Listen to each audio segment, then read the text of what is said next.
can't stay.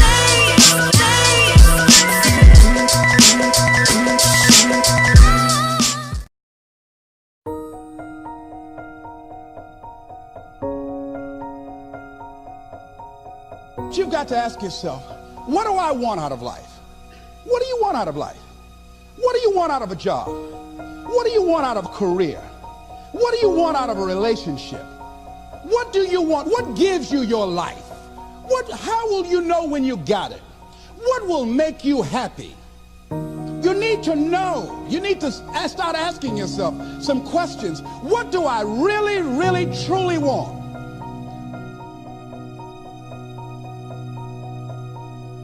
You envisioned something, you got clear about it, and then you started thinking about all the reasons why you wanted it. You got excited about it. Said, this is what's next for me now. I want this. You may have dreamed about it, thought about it, talked about it.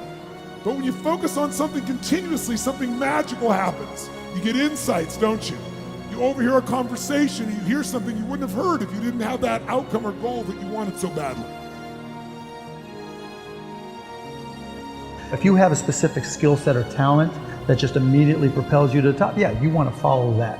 When you find something you're good at, go for it. And I also always say it's not about passion.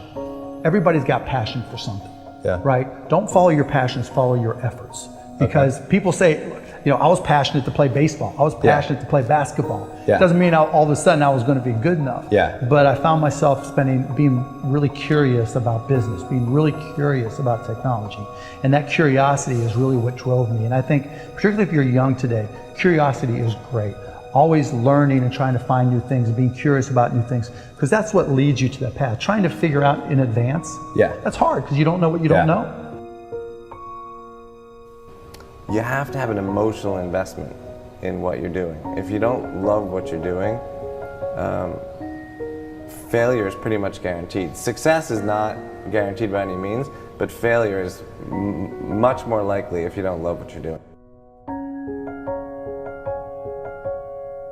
Your life would feel better and richer if you had a goal, you chased that goal, you accomplished some things, you would get this boost of confidence, you'd get this boost of self-esteem, like whatever it is that you're into doing. Maybe you're into drawing comic books, maybe you're into making pottery or sculptures, but find whatever the that is and pursue that instead of doing nothing.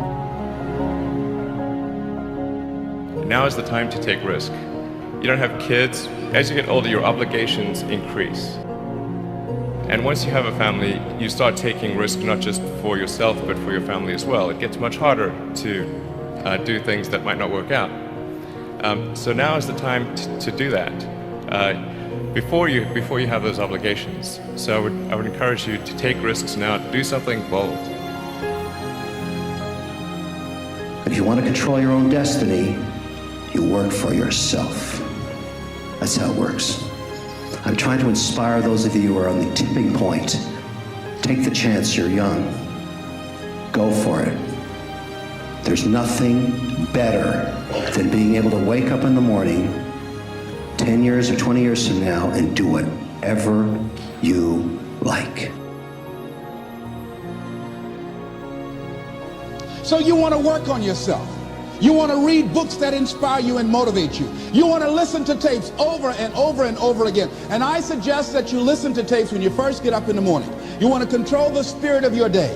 When you first wake up in the morning, your mind is operating at 10.5 wave cycles per second. That's when the subconscious mind is most impressionable. Whatever you hear in the first 20 minutes when you wake up, that will affect the spirit of your day.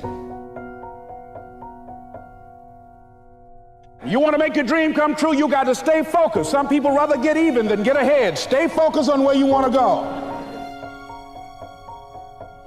The one commodity that is most valuable on this earth is time. Time to love, time to live. From the moment the human body is born, it begins dying. I don't think you quite caught that. Let me say it again. From the moment the human body is born, it begins dying. Some happen faster, some happen slower. Some of us help them go faster, and some of them prevent it from happening sooner than later.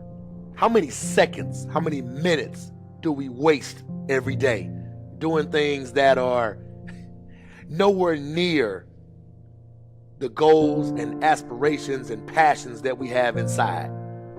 How many times do you go through the course of a day and realize, did I do anything I set out to do today? Write down those goals each and every day. No matter if it's 2 goals a day, if you can accomplish those, then you're doing more than just making it through the day. You are living and achieving your dreams.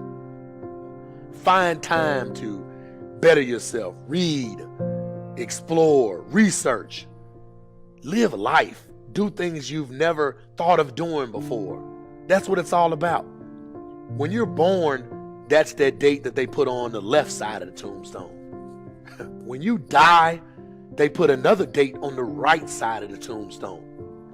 But that dash in the middle is the most important thing on that tombstone. That is a line that throughout that entire time frame, you were able to impact and touch others' lives. You were able to leave your mark on this earth. You were able to build a legacy that nobody could change. You were able to have it to where people remembered who you are no matter what. When you're living for that dash in the middle, you're going to remember your why. Your why you're here. Not the why did you do something. Your why, your reason for getting up in the morning, your reason for pushing yourself past the brink of exertion and giving up. Your reason for moving on and getting things done in life. That dash in the middle, that's the thing that pushes you. How do you rate yourself on a scale of 1 to 10 in terms of your physical appearance, in terms of your health? Do you take care of yourself? Are you allowing yourself to get overweight and out of shape?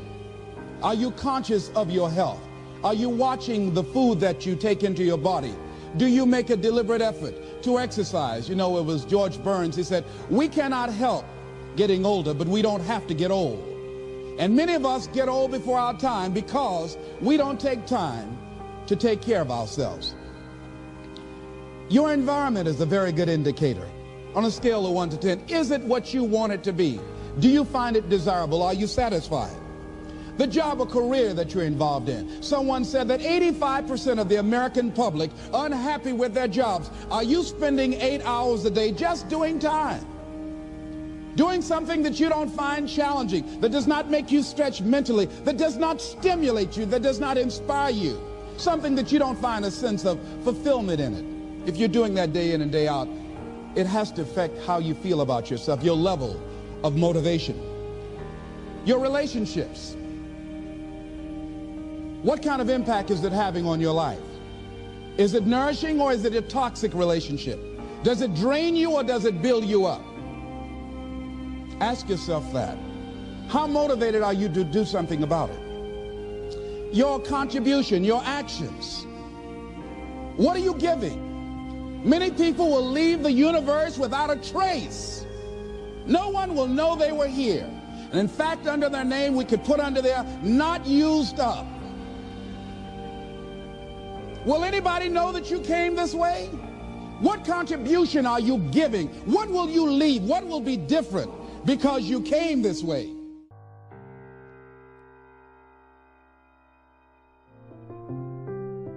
Just stop for a second. Write down your why. What are you doing this for in life? If your why doesn't make you cry, then that's not your why. Again, if your why doesn't make you cry, then that's not your why. Your why should be something so big that it moves your family tree.